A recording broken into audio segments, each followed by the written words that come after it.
Komentimi i përsosur i Kuranit, Gjuzi i 29. Sura El-Haqqa, ajetet nga 9 deri te ajeti 12.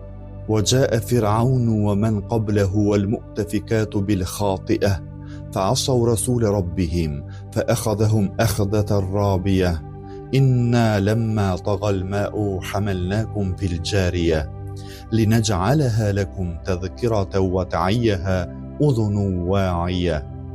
Faraoni ata para tij dhe populli i qyteteve të rënuara kryen gjunahe të mëdha dhe e kundërshtuan të dërguarin e Zotit të tyre, andaj Allahu i zhbiu ata me dënim të ashpër.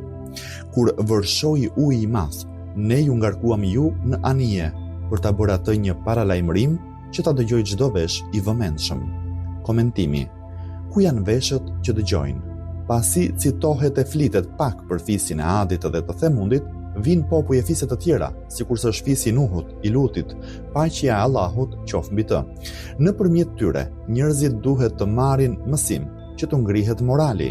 Në ajetin 9 thuhet, Faraoni, ata para tij dhe populli i qyteteve të rënuara kryen gjunahe të mëdha. Fjala khati'a vjen nga fjala khata dhe në këtë rast ka kuptimin politeizëm, mohues, padrejtësi, korrupsion dhe lloje të tjera mëkatesh.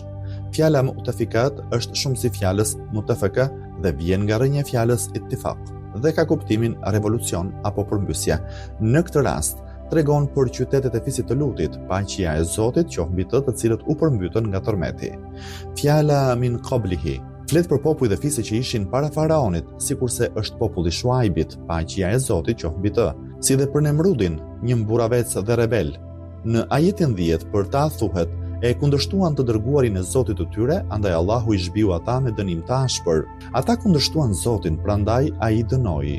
Faraoni u ngrit kundër profetit Musa dhe Harun, paqja e Zotit qoftë mbi ta.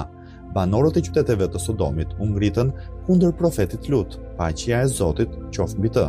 Gjithashtu edhe popujt të tjerë u ngritën kundër të dërguarve të tyre, secili grup u ndëshkua me dënim. Faraoni u mbyt në Nil, që ishte burim jete dhe lulëzim për vendin e tij. Populli i Lutit, paqja e Zotit qoftë mbi të, u shkatrua nga tërmeti i madh dhe nga shiu me gur.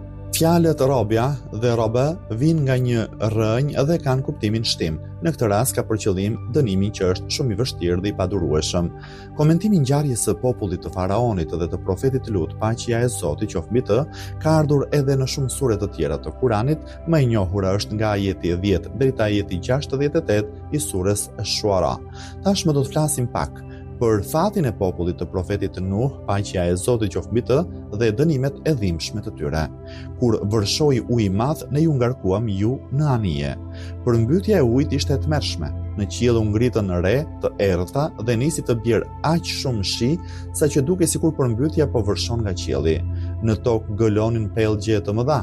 Të dyja këto i dhanë ndihmë njëra tjetrës dhe gjithçka u zhyt në ujë. Bahçe, toka të mbjella, shtëpi e kështjella, të gjitha u përmbytën së bashku me njerëzit. Ata që shpëtuan ishin besimtarët që u strehuan në anijen e profetit Nuh, paqja e Zotit qoftë mbi të. Fjala hamelnakum, juve u kemi bartur, tregon për të parët tanë, sepse nëse ata nuk do të kishin shpëtuar, as ne nuk do të ekzistonim sot. Pas kësaj vjen te qëllimi kryesor i këtyre dënimeve për ta bërë atë një paralajmërim që ta dëgjojë çdo vesh i vëmendshëm. Qëllimi i këtyre dënimeve është mjet për t'ju kujtuar juve, veshët të dëgjojnë e të jenë të vëmendshëm në atë që themi.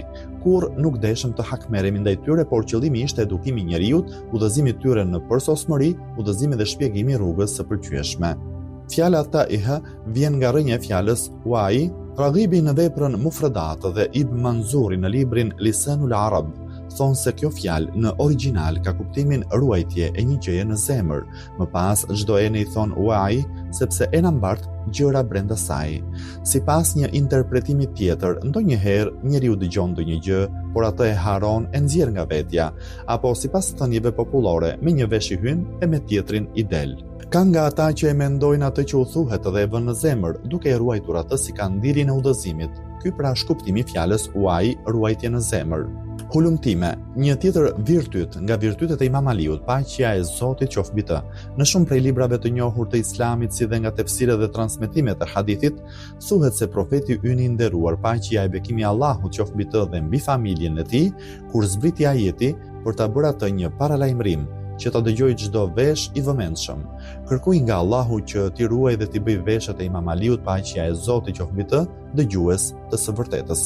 Bashkangjitur me këtë, Imam Aliu, paqja e Zotit qoftë mbi të, thoshte: "Unë pas asaj lutje nuk kam lënë fjalë të profetit Muhammed, paqja e bekimi i Allahut qoftë mbi të dhe mbi familjen e tij, pa dëgjuar dhe pa i kushtuar vëmendje.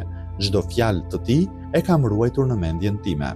Në librin Ghayatul Maram janë transmetuar 16 hadithe, përsa u tha më lart, si nga shiat ashtu edhe nga sunnit.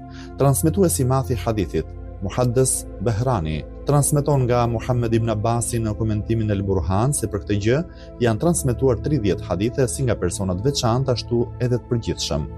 Ky është një virtyt i çmuar për udhëheqësin e madh Imam Aliun, paqja e Zotit qoftë mbi të, i cili qese nduku i sekreteve të profetit Muhammed, paqja e bekimi i Allahut qoftë mbi të dhe mbi familjen e tij, dhe trashëgimtari i gjithë dijes së profetit.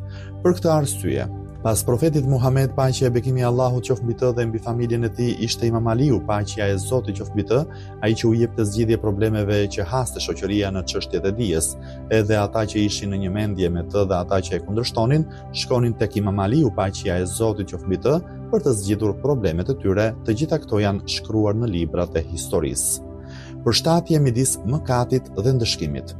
Interpretimet që janë sjell në ajetet e mësipërme janë interesante. Për popullin e Themudit thuhet Tadhhiya, për popullin e Adit thuhet Atije, për popullin e Faraonit dhe të profetit Lut, paqja e Zotit qoftë mbi të, është përdorur fjala Rabie, ndërsa për popullin e Nuhut, paqja e Zotit qoftë mbi të, është përdorur fjala Tagha el-Ma. Të gjitha këto interpretime e bartin në vetvete kuptimin rebelim dhe mosbindje. Kështu këta popuj mohues mohuan disa prej mirësive dhe begative të jetës së tyre, duke përfshirë këtu ujin dhe errët, tokën dhe zjarin. Këto interpretime theksojnë faktin se ndëshkimet e kësaj bote dhe të botës tjetër janë mishërimi i veprimeve tona, janë veprimet e qenieve njerëzore, ato që kthehen tek ata.